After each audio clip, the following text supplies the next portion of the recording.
take your questions. Well, it's great to be here this morning. I know Dabo and everything that our media relations team has pulled together for you. Hope you had a great time today here at the Reeves Center. It is that time of year. We're all centered and starting to think about football, and we couldn't be more excited about the upcoming 2019 season. There's a lot of great things have happened in the past, and we're really looking forward to some incredible things this year as well. So excited about it, and not only with football, but a lot of great things this fall happening on our campus. So with that, answer any questions. And it's an auspicious way for the Clemson to kick off the new ACC network. What does that mean for the program? Well, we were asked early on if that would be something we would be interested in, because as all of you know, Thursday night games are not something that we do an awful lot here at Clemson. But when we were approached with the idea of being the inaugural football game on the ACC network, there's only one first. So we were honored to have that opportunity. We hadn't had a home Thursday night game since 2013. So it kind of was our turn. Within the league. We don't like to do that many, but certainly pairing it up with the start of the network and all the different things that are going to go on that day, we were excited to do it and happy to do it. Yeah, Clemson's taking some big steps to make sure the network is successful. I mean, is that all ready to go? Is that studio set up here on campus? Yeah, ready to go, and how much of it? I don't know, how much of an investment was it to really ensure that this thing would be a success? Well, one of the great things, we started out with a pretty good circumstance because one of the big issues with pulling together the network was having a central location where all the fiber optics terminated.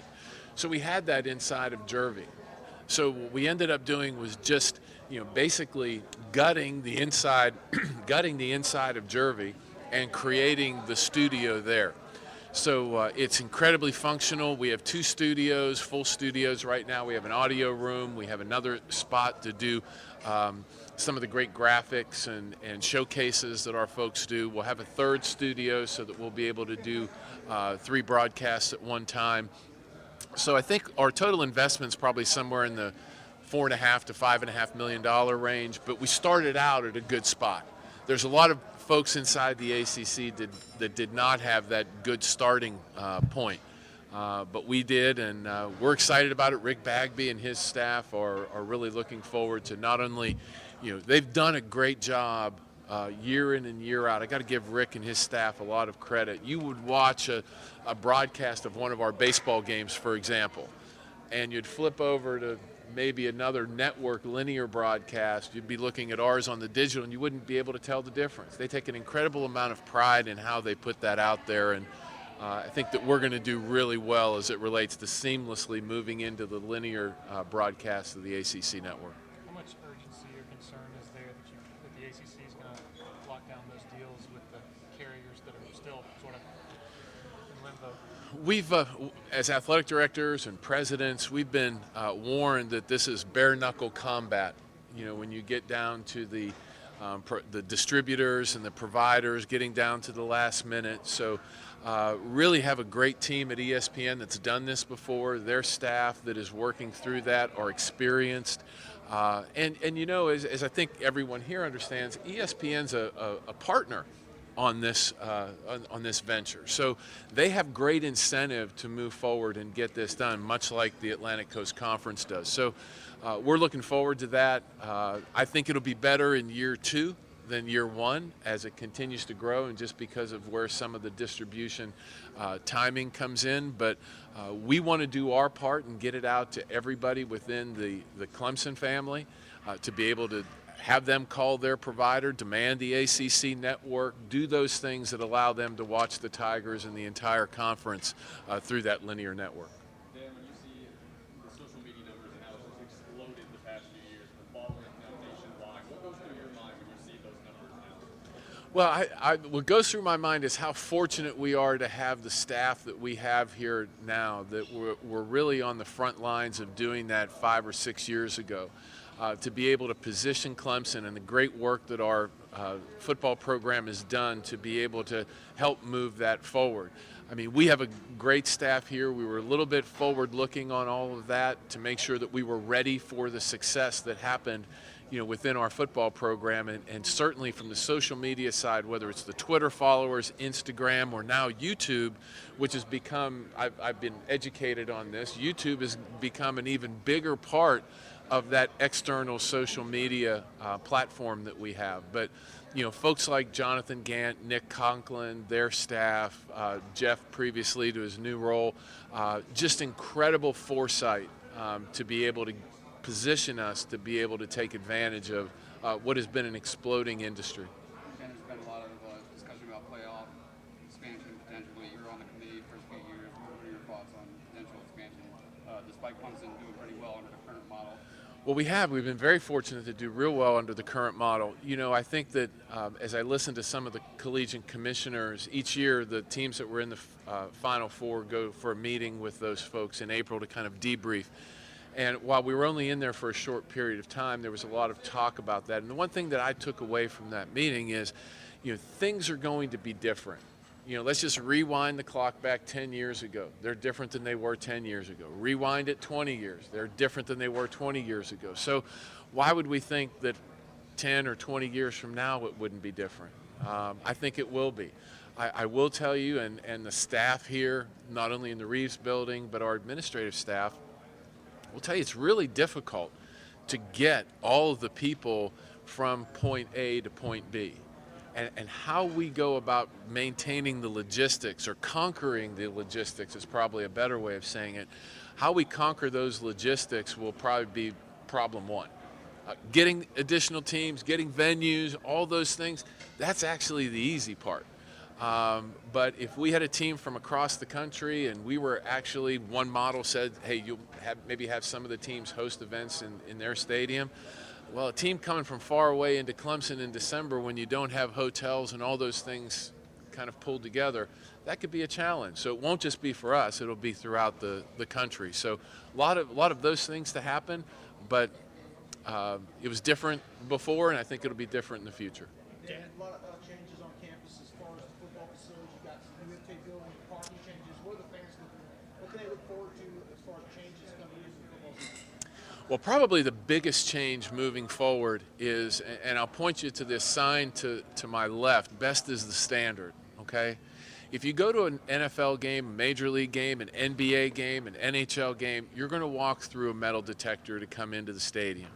And as we want to be best as the standard as it relates to fan safety, we're going to have metal detectors throughout every gate this year. We've worked in cooperation with our university police department, so that is going to happen. We piloted the program last year, and we learned a lot. We learned that the north side of the stadium, gates 5 and 9, this program doesn't work. So that's why one of the other changes that you'll see is there will be no cars in the first two parking lanes on the Avenue of Champions. We've been able to move those 140 cars to different locations. We've expanded parking lot 5, which is between Perimeter Road and the Oculus, to gain almost all those spaces back to keep those fans in close proximity to the stadium. But that area will be filled with entry points, with metal detectors, and hopefully we'll be able to, it'll be better in Game 3 than it was in Game 2 than it was in Game 1. I think everybody will understand that. We hope that everybody just decides to leave their tailgate maybe 5 minutes early and get into the stadium because it's going to be a little different. But our fans are great. They're going to figure it out. They're going to get into the stadium, and they're going to be there for kickoff. Dan, I know Swafford will talk about this tomorrow, but what's Clemson's position on name, image, and likeness? And does the ACC allow for the different schools to have different positions, or are you guys trying to speak with one voice? On a lot of these issues, we try to speak with one voice. We have not had in-depth conversations on name, image, and likeness, mostly because of the court case that was still out there. So did not have that. Now as time continues to move on, we will dive into that area a little more as a league. Now, if there's legislative issues there, we like to speak with one voice. I'm sure there'll be disparate opinions, and it'll be great conversation. But look forward to that in the coming months. What are your thoughts on that, how it relates to the NCAA football games? Gosh, I wish my two boys were here. they could answer that a lot better. I do know this. I know that whether it's the young men walking through the halls here or the ones that have just been around, they really enjoyed that. They really enjoyed the NCAA games. But EA Sports made their decision, to stop having that because of some of these questions. And when those questions get answered, I think that those kind of things will come back. And now that it's all said and done, what has this department learned from the Ostrey investigation? Are there things that you take from it after action that you can say, okay, going forward, this is what we've learned? I think that we've always looked at a very robust and fundamentally sound drug testing program, how we get our supplements into our student athletes' hands. But this was such an outlier. I don't know that we always look to help solidify policies and procedures, whether it's in this realm or others, and we continue to do that. But I couldn't say that there's one point that we've taken from this. You generally schedule a tough SEC football game. In addition to South Carolina, you have a home and home with LSU and Georgia down the road. What are your thoughts on 8 conference games versus 9 conference games? Do you expect the ACC to stay with 8 going forward for quite a while? Don't forget Oklahoma in 35-36. Get your tickets now. No, it's. I actually had a conversation about this earlier this morning, and yes, the ACC. We feel very solid with 8 conference games because we have the in-state rivalry with the University of South Carolina, and our scheduling model has been to supplement that with an additional Power 5. If you went to 9 conference games, and we would still have the University of South Carolina, and oh, by the way, some years we would have Notre Dame on that schedule, so now you have 11 Power 5 games. That might be a little tough. But I think it's good for we try to create a schedule and schedule opponents where we think geographically, certainly our Georgia game, scratches that itch. Places people would like to go. Baton Rouge is a pretty nice place to go to a ball game. Certainly Texas A&M was that last year, and Oklahoma we've just had some really great games with, and we're looking forward to that a little down the road. There's obviously talk all the time about, not all the time, but occasionally about Dabo and if he leaves or whatever. But what if he ends up staying here for another 10 to 15 years? What do you think this program can end up See, with? he still won't play Oklahoma. It's still a little further out. We hope he stays here forever. I think that, what we've been able to do, the alignment between our board of trustees, our president, our department, our football program, I think it's unique. And that's something that it's hard to describe because it is positive. And whenever you have something positive, you don't really talk about it. You only talk about the things that are causing you issues. But, our board loves what our president's doing. Our president loves what our athletic department's doing, giving a lot of notoriety and positive notoriety to our campus, which just helps mushroom a lot of the positives that you see here going on at Clemson right now. These are the good old days, I guess, as maybe someone had talked about it. The success here certainly speaks to that, and some really great things that are going on in some other sports as well.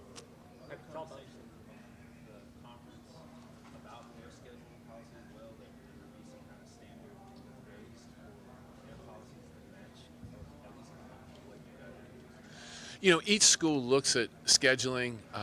It's very individual. If you had a program that was maybe not doing so well and you change coaches, you want to give that new coach an opportunity to maybe gather some success before maybe going into some additional difficult games. But there is no policy within the conference other than, I believe, and I'd have to check this, but I believe one FCS opponent is really the only piece that we have in there that we kind of use as a tenet in football scheduling. What are your thoughts on the baseball program? You still feel good about the direction that it's going under Monty? I do. Monty and I sat down for probably an hour and a half after the season was over, and I could say this unequivocally. There was no one more disappointed with how the season ended. Remember, we were doing pretty good for a long period of time. How the season ended than Monty. And, we had some injuries at the beginning of the year. that's not a deal, but it didn't end the way we wanted it to end. I know he and his staff have really gone out and hit the recruiting trail and the development trail of the players that we have right now. I mean, that's really where we're going to see some positives come very quickly. Softball team has 5 new transfers. John Rittman just did the topping Yes. off ceremony. Talk about softball, what's coming up with the softball program. Well, I'll tell you that the first day I took the job, December 1st, 2012, I got into my office, 8 o'clock.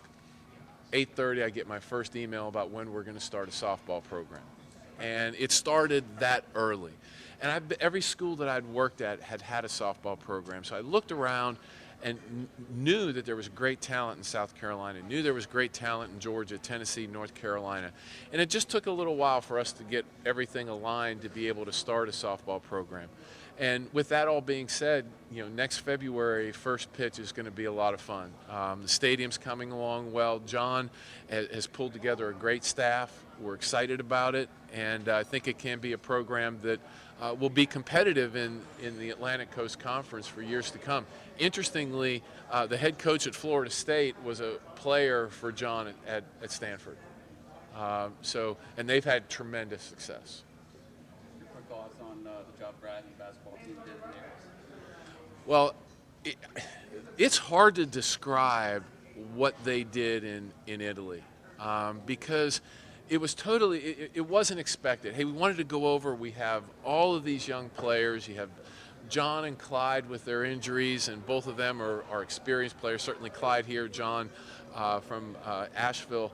But for them to come here and go there, and play as well as they did, win those close games that all of us understood that last year that might have been a little bugaboo for them, to win those close games, get that confidence, and then get to that gold medal game and really just take control of it from the beginning, has to make those guys and Brad and his staff feel great.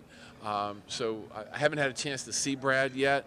I called him this morning. I asked him what time he was on. He goes, I'm circling back in, but I'm going to see him later this week to really get the lowdown on it. And I know he's excited about it because if you look back, some of those foreign trips have been precursors to some really positive seasons. So hopefully that happens again. All right. Thanks, Ken. Thanks, everybody. Thank you.